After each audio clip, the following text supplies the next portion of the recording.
Hello dear subscribers, today I will tell you how you can easily fix your error on your Mac. So if you have error that your disk is almost full, so how you can fix it?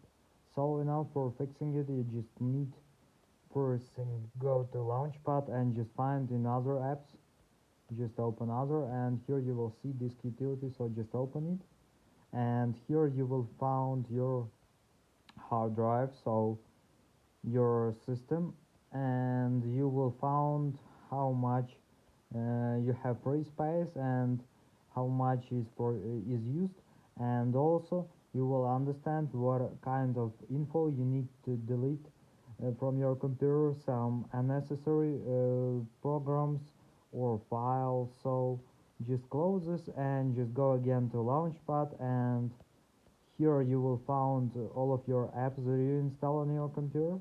So maybe you can uninstall some of them that you doesn't use, so just found them and delete.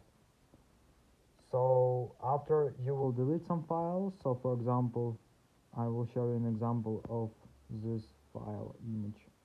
So just move to trash, to bin, and after you just need to press with two fingers and just choose empty bin and just confirm empty bin, and now it successfully removed this file. So just find some unnecessary files, so some temporary files. Also you can clean cache from your computer, so you just need to install some app from App Store for cleaning your cache from your computer and successfully remove cache, and after you will have more free space. So this is the way how you can fix it. So thanks for watching, have a nice day, subscribe to my channel, click like, and goodbye.